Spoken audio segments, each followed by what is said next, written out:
Welcome back into the National Rundown. This is episode 13, and me and Geono are back once again this week to update you all on what's going around the world of the CEBL and the CFL. Once again, so much exciting stuff going on, and as I've always said, we are really getting down to the nitty-gritty, especially in the CEBL. So we're going to be breaking that down, going through the playoff picture, going through some interesting stuff, especially with all the chaos going in towards the bottom of the West. But there's also some stuff going on in the CFL. There was an interesting injury we got to take a look at and some other stuff. But first, I'm going to check in with you, Geono. I know as you're an Edmonton guy, it's a little bit of scary hours maybe for your Stingers, a little bit for your Elks, but they did scrape that win out. So how are you feeling about Edmonton sports this week?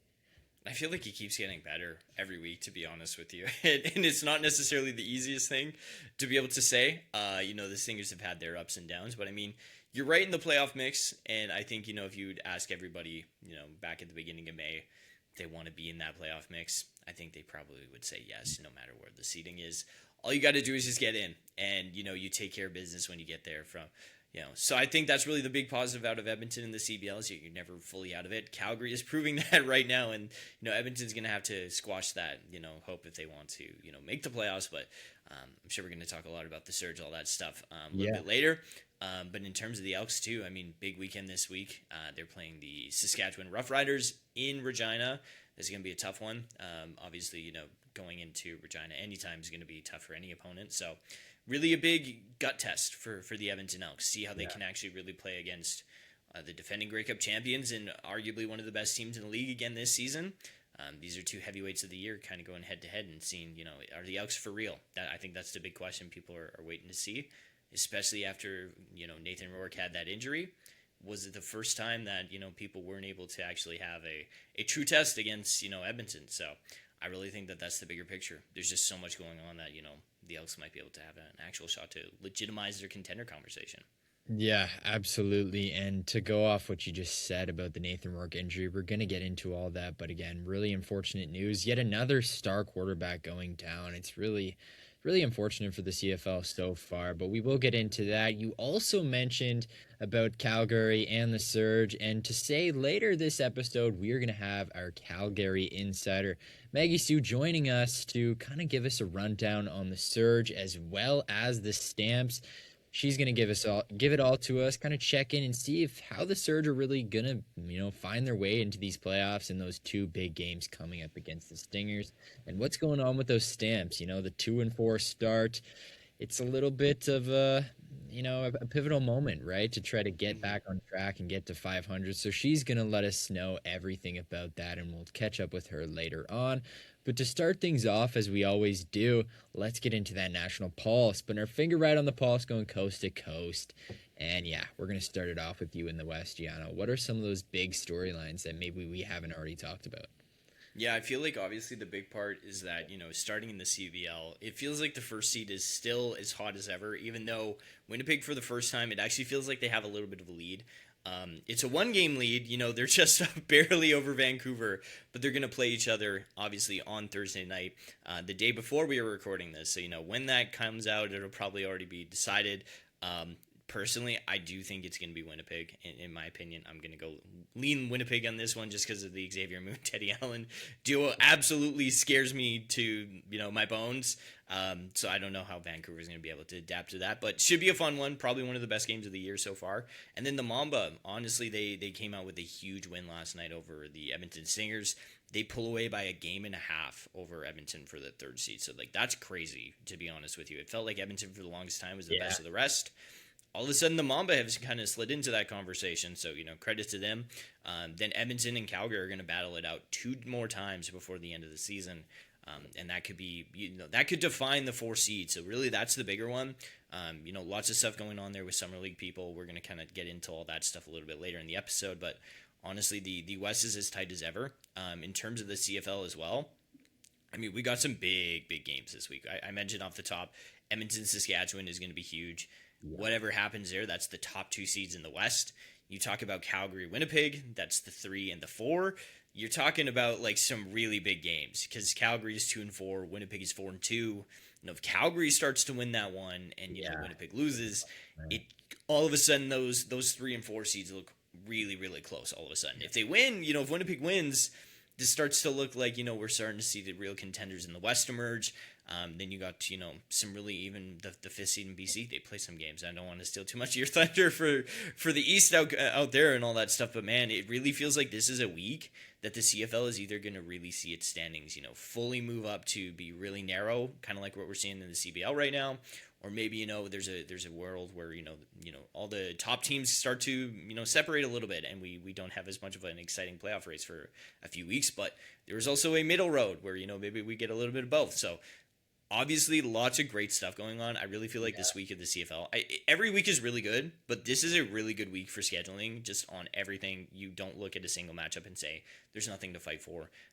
Even for a team like Toronto that's 2-4 and BC that's 1-5. That's still a must-watch game, in my opinion, because just what it means for playoffs. Yeah, I mean, with the CFL and there being such few teams, I feel like every game is much watch, and there's so much to really enjoy and take in about it all. But swinging things over to the East, I'll kind of start in the CFL and with the Hamilton Tiger Cats. I think that was probably one of the biggest storylines this week. Tre Ford sort of coming into his own in the Hamilton offense, them starting to shift the focus and mold to Tre Ford, which is exactly what I was hoping they would do. They were able to get the win, scrape that through against Toronto. And for Toronto, it's probably when you felt like you were going to go in there and win. Unfortunately, you did not get that done. And it kind of signals to special team issues again, but we'll get into that a little later on.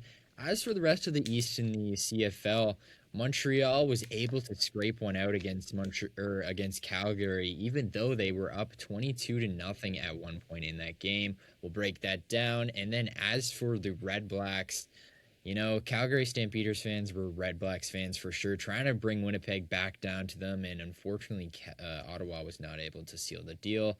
They were up big, ended up losing in overtime, going down to the 2-point conversions. That was a really interesting battle there.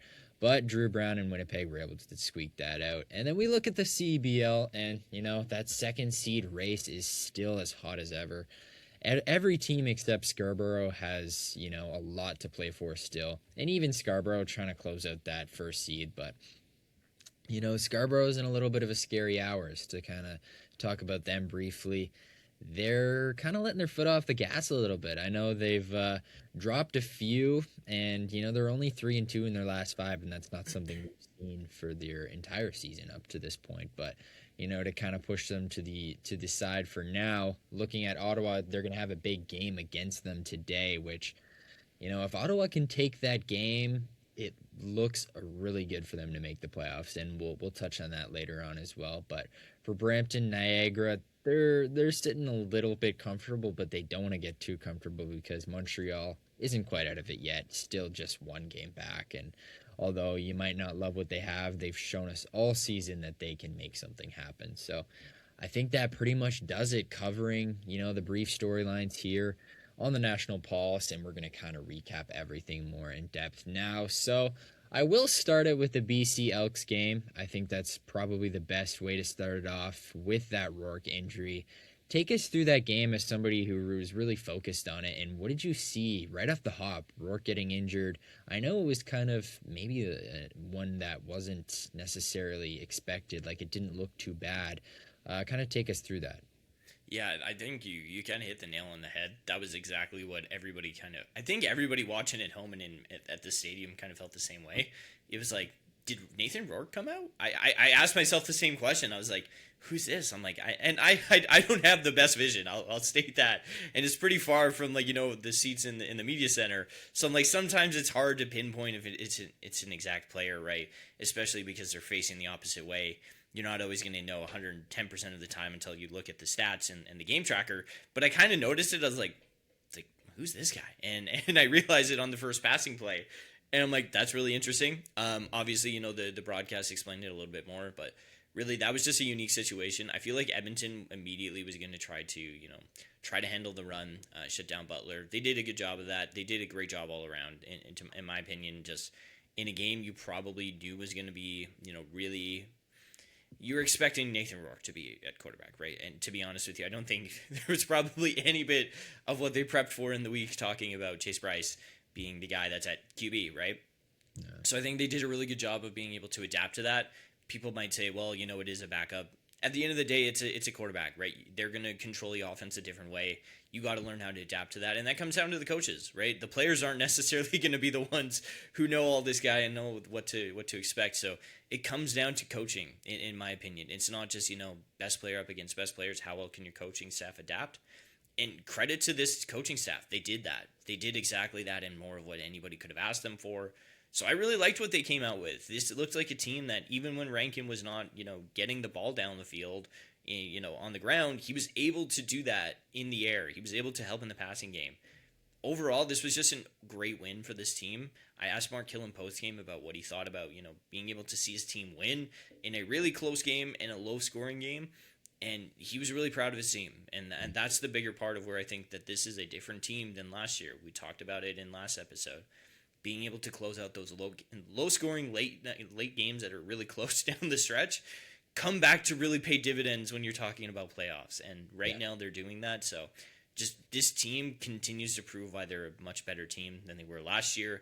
I do not think it's any question now that, like, even if they go on they go on to lose in the Saskatchewan series, I still think people need to give them their props. But nonetheless, really big challenge this week, and I think this is going to be a really big deciding factor in if people look at them as contenders or not.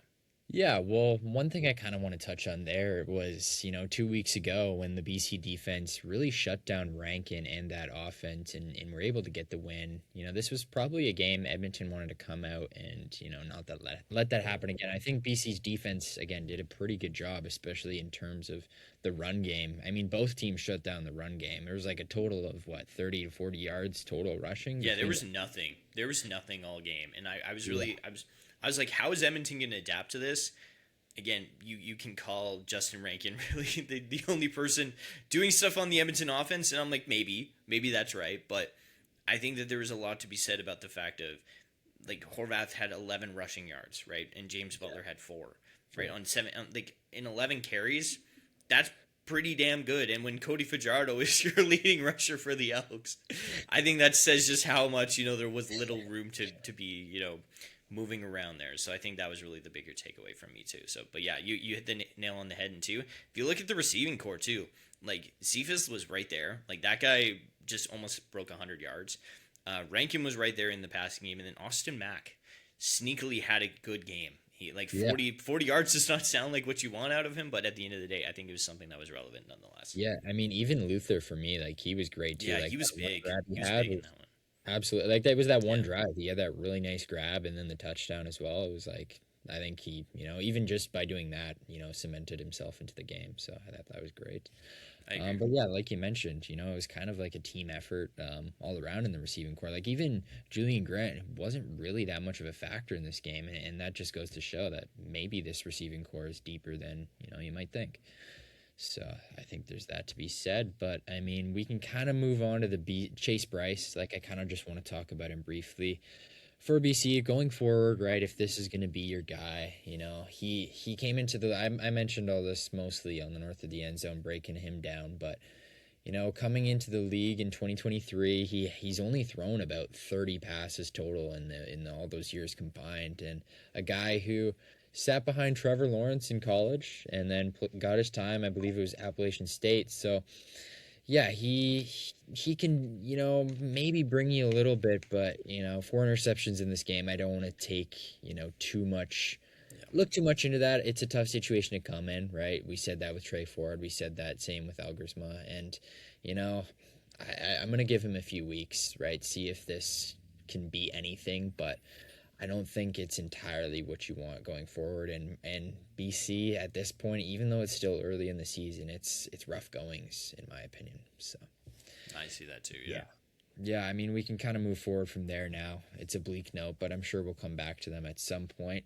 Looking at the Alouettes Calgary game now, this was, again, an interesting one. As a Montreal supporter, I need them to be finishing games. I need them Yeah. to, shut the door when they have it, running so well. They just let their foot off the pedal, but 22-point lead early, they cut it 22-3 at half, and then the interesting part was the end of the game, right? They're up Mhm. 32-18, and Calgary has the ball with about 5 minutes left. They end up scoring a touchdown. Boom, it's 32-25 now. Montreal has the ball, and in their own end, they went for it on third and short. They didn't get it, bringing out the sticks. Didn't get it. Gives the ball right back to Calgary, deep into Yeah. Montreal territory, and they end up tying it up. So that was not great. You went from 32-18 to 32 all within, minutes. And then all Yeah. of a sudden you go down. I'll give them credit, right? They stepped up to get the lead back. And although, Calgary was right back in that as well, right? They marched down. Unfortunately, they had the fumble towards the end, but they easily could have lost this game. And They looking could at have. Montreal as a whole, something I've referred to again north of the end zone is that I feel they're lacking a little bit of, leadership in the sense that they need to have these vet presences that can come on here and keep these younger guys in check, telling them that you need to play 4 quarters through. Like you're Mhm. getting a lead in these first 3 quarters, and it's just evaporating in the fourth, and something is going wrong that that goes deeper into later on in this season and in the playoffs, that you can't keep having that issue because it will burn you eventually, in my opinion. But Yeah. to send that to you, how do you feel about Montreal in this game? Yeah, I think the thing that just stands out to me again is the points allowed. Like we Yeah, talked last week about, okay, 30 was a little bit of a smaller improvement. 32 is right in that same spot. I just don't know how you can consistently win CFL football games giving up 30, 32, 33, 34 points a night. Like I really struggle to see how that can be a sustainable building block forward. Like the good news is that Davis Alexander is just amazing, right? And the offense is firing on all cylinders, right? Davis Alexander, Tyson Philpott, like the number one duo in the league. But I think there's something that's holding me back from calling them the most complete team in the CFL and the best team in the CFL. yeah, Defense wins championships. I stick by that, and I really do believe, as much as yes, Davis Alexander can go out and win you a football game on any single night. It like the playoffs matter more, right? Like being able to do that in crunch time matters. It doesn't matter if you go, perfect in the regular season and you're out in the division final. Like it won't matter, right? People don't really take that into account to say, well, they should have won the Grey Cup, but people don't remember that, right? If you look back to 2007, people just remember Saskatchewan won it, right? They don't necessarily remember, right? Unless you're a CFL diehard, right? But like those are the kinds of things where history loses it, and I feel like that's the number one thing: is you're either here for statistics or you're here for championships. And right now, I'm not calling anybody out, but I really feel like this is a time in their season where they have to start figuring this out, and exactly. they can continue to live like this and continue to play like this, but for me, it makes their way to being successful incredibly risky. We talk about Ottawa giving up 17 points in the fourth quarter. Calgary scored 21. That just can't happen when you hold a team to 11 points through Yeah, 3 quarters. Like you're so close to being that complete team, but it continually happens where they end up just kind of letting their foot off the gas pedal and ending up with this just terrible, shocking, like raising your heart rate to be like, are we going to hold on to this? I think they have time at their side because it's just where the season's at. They also are not in an incredibly hard division. They are clearly the contender there, but for me, I'm just more thinking bigger picture. You look at what happened in the Grey Cup, like things just come down to one or two like plays, right? yeah, And maybe you are in a sense prepping yourself for that to be able to withstand adversity, but you also want to play a, sustainable winning way of football. And I look at myself and I'm like, I can't continue to expect, Davis Alexander's going to put up 40 points tonight. Like, Yeah. I don't know how that's possible. I don't know if it's sustainable. And that's why I feel like Montreal is actually shaky. I think that's the best way to kind of put it up in one word. Yeah, like you said, I think they can continue to live like this for now because of, the East is really not that strong at the moment Mm-hmm. that they're really, maybe wandering away from losing that one seed, but eventually it is going to catch up to them and they do need to figure that out, sooner rather than later. But as for Calgary, I think we'll kind of leave that towards when we get joined by Maggie, so that'll be Yep. coming up shortly, but we'll wrap up the CFL first before we bring her in. So on to that Ticats Argos game I alluded to earlier. This was interesting, but starting it off with Tre Ford, he was great in this game. I feel, 200 yards passing, but the biggest thing was he had over 100 yards rushing, and that's Mm-hmm. obviously going to be kind of his strong suit, right? He's going to be able to make these plays with his feet, escape pressure at times, and really, become almost like a Superman in its own sense, right? Like he can make things out of nothing, and that's something that, maybe it's not to the sense of like a certain caliber of, you look at the NFL and you look at guys like Josh Allen, Lamar Jackson, like not in that sense, but again, like he has a baby potential. That's kind of where Mm-hmm. I'm looking at, like a baby one of those guys. So I like that. that's kind of where I like that at. But again, the Ticats were able to scrape this one through. I think the bigger thing for me was again looking at the Argos and their special teams issues. They should have won Yeah. this game. I mean, you had a Yeah. kick to win it at the end. Like that's one you should be making. So I want to give credit to Hamilton, but I do want to, say that it should have been Toronto's win. But I'll ask you, right? What do you think was the bigger issue, and was it perhaps the special teams, or should Toronto have got this done without even relying on their special teams? Yeah. Well, you know what the funniest part of this all was that it was a missed field goal, right, from Haralahu, who, if you remember, like 2 years ago at this point, Toronto had like scored a rouge on a game-winning field goal, or like they missed the field goal, but they hit the rouge, right? It goes Yeah, out the back of the end zone. yeah, I feel like everybody's seen that clip, and I know you're an NFL guy, and I know you've yeah, probably seen that, and we're thinking, what the heck is this? And I yeah. remember it was against Saskatchewan too. It was kind of almost set up identically. It was just really ironic to be honest with you, just how weird it was how it's set up. But nonetheless, that was just a weird quirk to see, and it did not turn into that social media highlight where Americans are down there being like, "What the heck is wrong with Canadian football?" So I'm like, first things first, that was the big one. The second one was just talking about Tre Ford. I think he's the guy right here. I do have some thoughts on how I'll start with this. Like I think for me, he did exactly everything he needed to. He showed exactly why I pumped him up. I pumped him up, and I drank the Kool Aid about Tre Ford and his ability to play football. I think he's just a great quarterback. I just didn't think Edmonton was the right fit for him. To be honest with you, I think there was a system fit that just didn't really make sense, and maybe he would have been good, but when you have Cody Fajardo, guy won Grey Cup MVP not too long ago. I think it's kind of an easy choice. Tre really fit in well. That's the thing I noticed right away. Anytime you're getting 300 yards anyway, I don't Yeah. think people care too Well, much. You just got to move the football. I don't care if it's on the ground or in the air. And I think Tre really did that. He's always been really good at that. He's 28 now. He's not young, right? He's been around. He's starting to get more experience.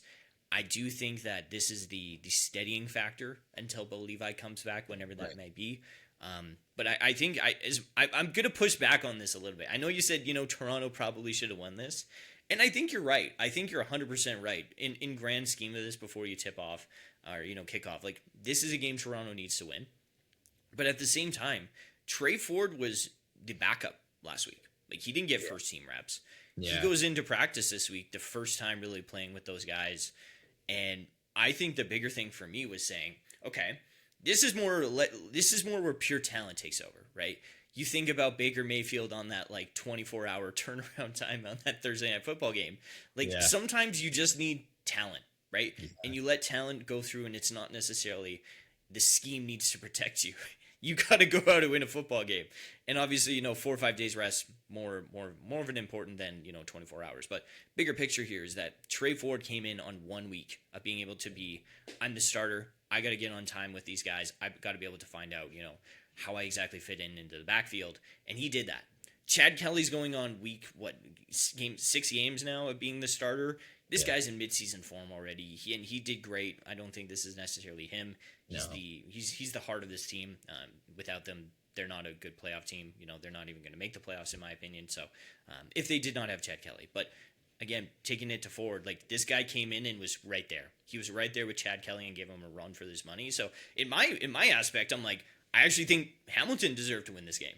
Because of the circumstances around quarterbacks, I think they deserve to win this football game. And as much as, Toronto might be the better team on paper right now, I do think Hamilton really earned this win. Even if it was on a missed field goal, I think Toronto shouldn't have even been in that situation if they wanted to prove themselves to be that good. But one thing I want to throw it back to before I get off, like, and end the point, do you kind of understand that, like, Tre Ford might be like a Kyler Murray type, quarterback, like it is CFL, to NFL, like, the prototype. My comparison. I like that one a lot. You like that? Yeah. I was thinking about that a lot. I'm like, who might be able to explain this? I feel like it's kind of Kyler Murray, no? Yeah. Okay. I like that. Yeah. And I mean, looking at Kyler Murray, obviously, and I know a little bit more about him, right? He's still got so much to prove, but he has the skill set, and I think that's probably the same with Tre Ford, right? He has the skill set. For Kyler Murray, it was like, as much as he got his chance in Arizona, I think, maybe this year with Minnesota is when he breaks through. So that's a conversation for another time. But yeah, Tre Ford in this system, I think one thing I will applaud is, as much as you say, like, it's the talent and it's only the 1 week thing, I think, they're making steps, and Milanovic is making steps towards, changing this from the Bo Levi offense to now they can look at this and be like, hey, this is going to be the Tre Ford offense. And you still have the question mark of, maybe Bo Levi down the road, but it's like, that's a long way out, and you got to really focus on the Tre Ford offense. So yeah, I think that's great for them. And Hamilton, maybe this is the start of, hey, like, after the Bo Levi thing, you thought maybe this was, a really downhill season, but now there's a little glimmer in there, I think, and there's definitely hope, especially with the way the East is, right? And you just beat Toronto, and then you're looking at Ottawa, so it's like, you can get second, absolutely. So no kidding. Yeah. Anyways, we'll move forward. Final game we go over before we bring in Maggie to join us. Red Blacks and Bombers, this was interesting. This was Ottawa's, you felt like this was Ottawa's chance, right? With the lead they had to finally get one on the board, move to 1-5, maybe, shake a little bit of confidence into them, a little bit of confidence into Mayer, Dinwiddie, the whole group, but now they choked that one away. For me, the biggest thing was down the stretch, with that lead. Jake Mayer made some poor decisions, and I think that's something that he lacks and sets him aside from quarterbacks like Fajardo, who is a great game manager. Same with Trevor Harris. He made some poor decisions, and one I will allude to that was the biggest one for me was second and goal deep into Winnipeg territory. He threw one away when there was nobody really there. He threw it right to the Bombers defender, picked it off. If he would have simply dumped that, into a space nobody could get it, you're getting a field goal out of it. You're getting 3 more points, which could have definitely been the difference in the game. But that's my opinion there. Before I touch on Winnipeg, I'll kind of get your thoughts on Ottawa. And do you see some hope from this game still, even though it was a choke? Yeah, I do think it's actually, like, there's not as dire of a situation as what I think most 0-6 teams probably are in. We talked about it with Calgary being 2-4 in the 4 spot for the crossover. Toronto being 2-4. Obviously, if Ottawa would have won this and been 1-5, it's a little bit of a better situation. But 2 weeks out from being tied and whatnot, it's still there. I just don't think they have much room to really keep going. And depending on how the standings want to fall, that's up to them. But right now, like, I think we were talking a little bit before this, like, I really do think getting that first win matters a lot when you're talking about a football team. You go into week 1 of a new season, new head coach, new quarterback in there. You want to just get win number 1, right? That's the first start of anybody's season going on to a Grey Cup. And to not be able to get that through 8 weeks of football, do not underestimate how bad that might feel, right? To know everybody else has done that except you. and you go in through week about we're gonna win it, and then that just keeps failing, it definitely hurts. And I do wonder whenever they do get that kind of first step, how do we kind of see them keep going from that? Do they fall back into old ruts, or do they kind of make it a new thing? That's the big one for me. I do think the bye came at a really good time. I'm just kind of recapping what I remember writing down because I watched this game really closely. I think the bye will help them a little bit. Maybe this allows Dinwiddie some more time to game plan for some really two tough games against Montreal, Saskatchewan. People get to take a week off football, clear your mind, come back with a better mindset.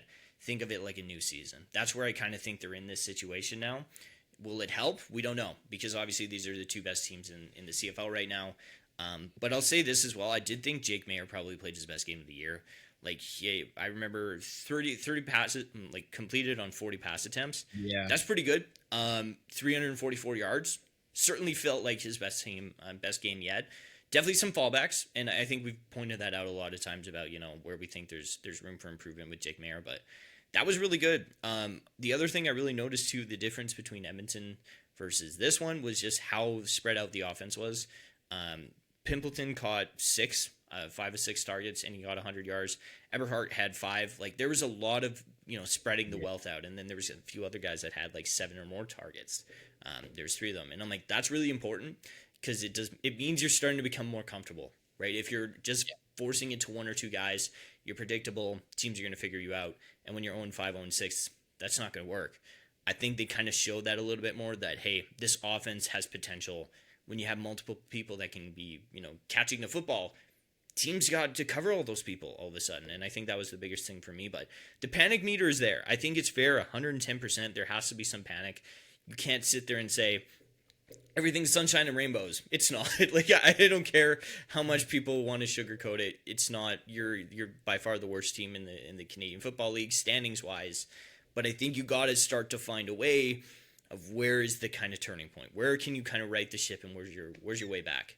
Every loss that goes on from here, that starts to feel less and less and less realistic, and that's where I think you got to stop the rut at some point, right before teams start feeling like there's no hope and guys start giving up because it's week 10 and week 12 and you still haven't won a football game. That's dangerous when there's 21 weeks of football. There's time left to put this thing back together, but they have to figure it out.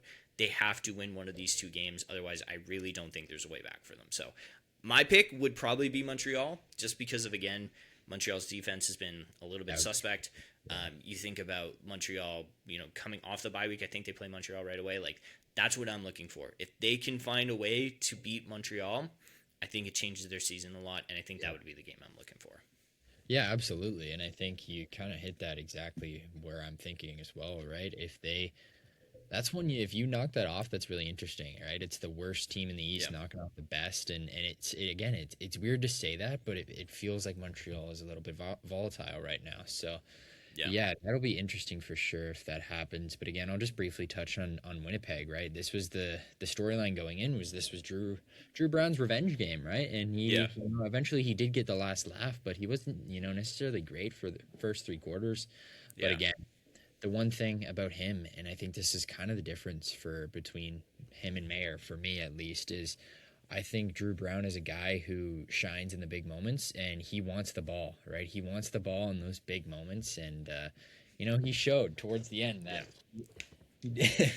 he definitely he wants the ball, and especially in this game, he felt like he had something to prove, especially. So I think awesome. that's all I gotta say. Sorry, I kind of got distracted. No, it's all good. Your cat made an appearance for the people yeah. listening on the audio. Brady's cat decided to make a surprise appearance. Won't be the only guest. We're gonna get to Maggie right away here. Right, so. Yeah, and that'll kind of lead us. Oh, here we go. That'll kind of lead us right into Maggie now. So we'll send it over there, check in with her, and she's gonna give us everything on the Stamps and the Surge. So now we are joined by our Calgary insider here at Off the Line Canada, Maggie Sue. Super excited to have her here. She's going to be breaking down everything Surge and Stamps. Maggie, how are you doing today? And thank you again for coming to join us. Yeah, Yeah, no problem. I mean, doing well. It's been a bit of a crazy schedule the past weekend, the last few days, and Yeah. there's more coming. So it'll be a good wrap to the CBL season, particularly. Yeah, I mean, let's start there. It's super exciting stuff with the Surge kind of coming out of nowhere. The season has flipped from being 0 and 10. Now they're only 2 games out in the biggest, stretch of the season here in these 2 games against the Stingers. What does this team kind of have to do to go out there and win these games? Having spoken to a few of the players and coach Dave in particular, I think over the past few games, you've kind of started to see an identity form a lot more from these players. I think particularly from the Stampede game back in the beginning of July, and even a few games before then, you're really starting to see these new players come in, like David Joplin, Armani Cheney, Sincere Carey. Like they've made such a huge impact on these players, not just on the court but also off. Having spoken to not just those three, but also a lot of other players, they felt like a noticeable energy shift from that point on.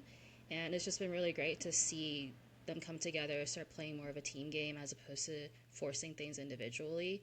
I think those are probably the major changes that have had come from this team in particular. And again, having spoken to a lot of opposition coaches, they're noticing, and it's almost scary for them. Yeah, absolutely. Gianno, I'll let you take it away kind of with Yeah. any other questions we have for the Surge. Yeah, I mean, obviously the comeback has been like really. I don't think anybody really expected this, especially I think it was an 0 and 10, 0 and 11 start, probably even maybe a little bit more off the top of my head when I'm remembering this. But they beat Vancouver last night. Obviously, being in Calgary, you probably know that the Surge have kind of had the Bandits number over the past year and a little bit. Obviously, they're still in that fight for the 4 seed. They play Edmonton twice. Going to just be some really critical games that will decide, who gets the 4 seed. So, with that kind of being said, what do you kind of think are the chances, of them heading into those Edmonton games? And then if they do get into those Edmonton games, do you think they can actually make some noise against a Winnipeg or Vancouver? I'll be honest, I'm a skeptical optimist. Like I always know for sports, especially in the CBLs, things can change so rapidly. Um, like having spoken to the players, they kind of saw Sunday's loss against Saskatoon as a bit of a blip in their timeline, but they do have that firm belief that they can make this happen. And with Edmonton being on paper being a very similar team, sorry to the Surge, um, I think it is fairly possible that they take the next two, which they really need to do in order to make the tiebreaker happen for them. And because otherwise, just one game and they're pretty Yeah. much out, unless Edmonton. Sorry, No. unless Edmonton magically pulls off, or sorry, unless Edmonton manages to not win any games for the rest of the season and then Surge continue their run. It really isn't in their favor unless they pull off these next 2 games. But I truly think that once they get through the rest of their schedule, it really is up in the air for them. Like I think they can pull off a playoff miracle, if you want to call it that. And like they've shown that they can challenge Winnipeg, and they've shown that they can challenge Vancouver. So whoever they face, if they make it to the playoffs, it's really it. It's not off the table for them to go far. Yeah, I mean, the Surge, I mean, going into the season, I was a big firm believer on them personally, and it didn't look so good, but it's just been a complete flip, and I think that's something that, as you look at the CBL as a whole, it kind of explains it perfectly. It's just such a chaotic league at times, and that's honestly partially the best part of it. So, moving on from the Surge, we'll get into them maybe even a little later on, but on to the Stampeders. They weren't able to get the win against Montreal this week, but and now that pushes them to 2-4 on the season. You know what? That 58-point win against Toronto earlier in the season. What is this team still trying to figure out, and where are the holes that are still kind of in this team? The funny thing about all the losses that they've had this season is it hasn't been a major loss. Like they've probably only lost by like a score at most. So I think that the Toronto game, that was their most complete game, obviously, not just offensively, but being able to pressure Chad Kelly, being able to Vernon Adams connecting with his receivers, not just going to one or two players at most, and then having Dedrick Mills able to run the ball. Like the Stampeders, they're not. I think they have what it takes to put things together over the next few weeks. It's not a matter of them trying to figure out what's going on. Um,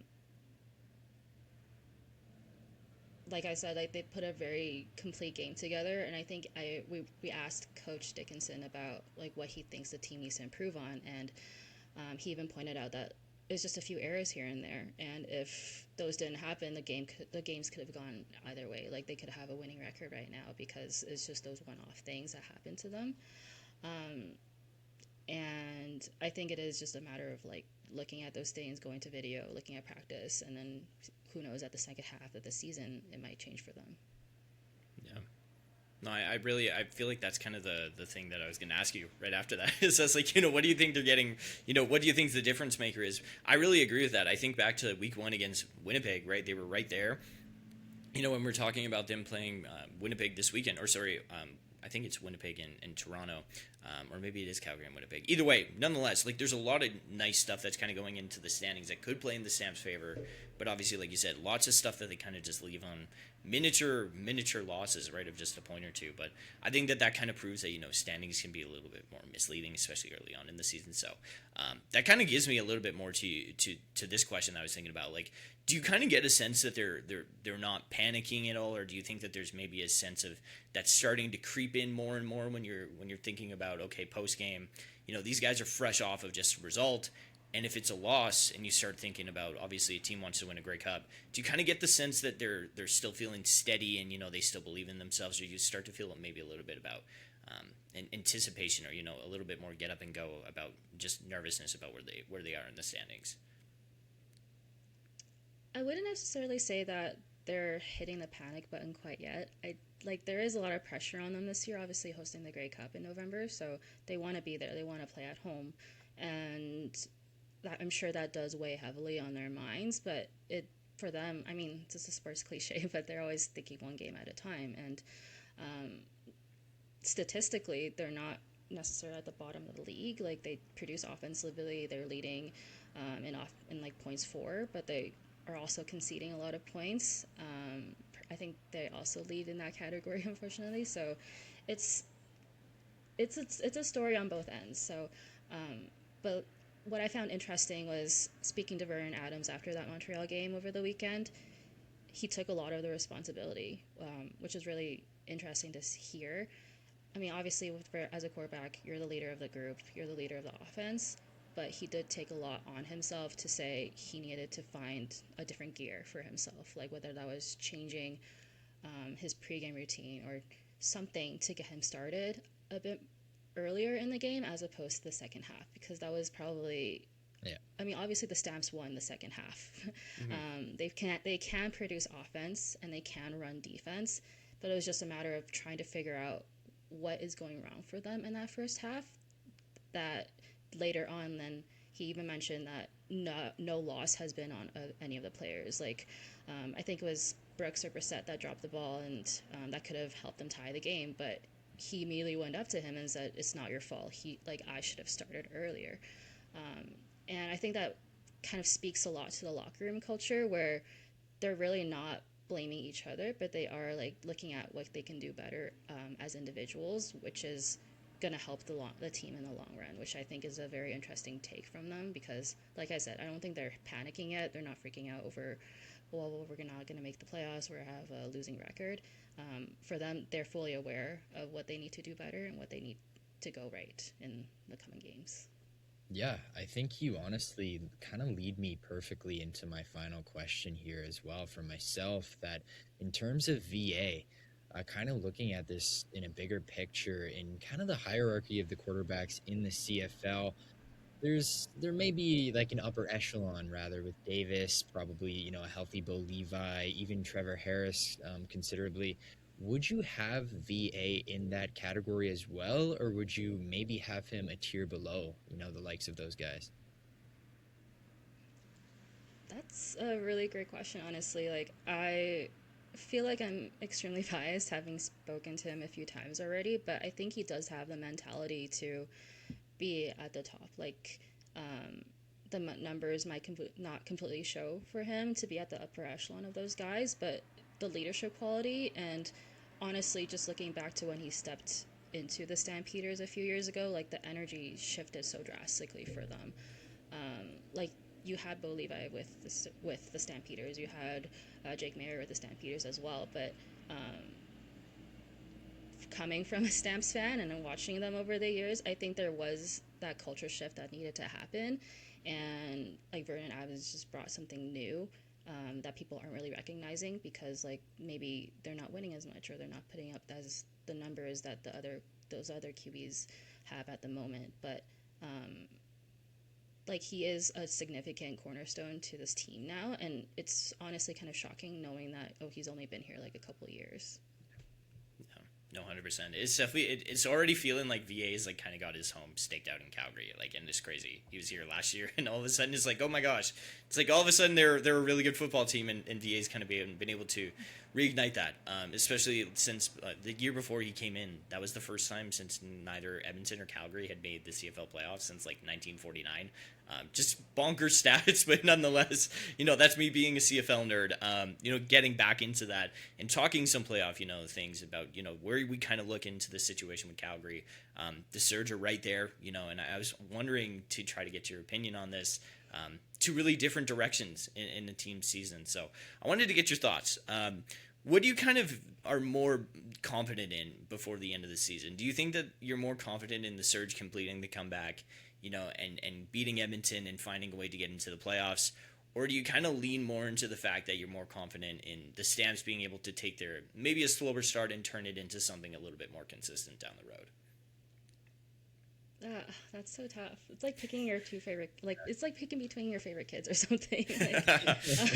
Like, I mean, coming from like a fan perspective, you're so bought into the Surge's story right now. Like their energy is so infectious. Like being like watching a game, you just can't help but cheer for them. Even like as a reporter, I'm trying to see both sides as much as I can and stick to like the objective things. Like their energy is so infectious, and you can't help but feel very positive around them.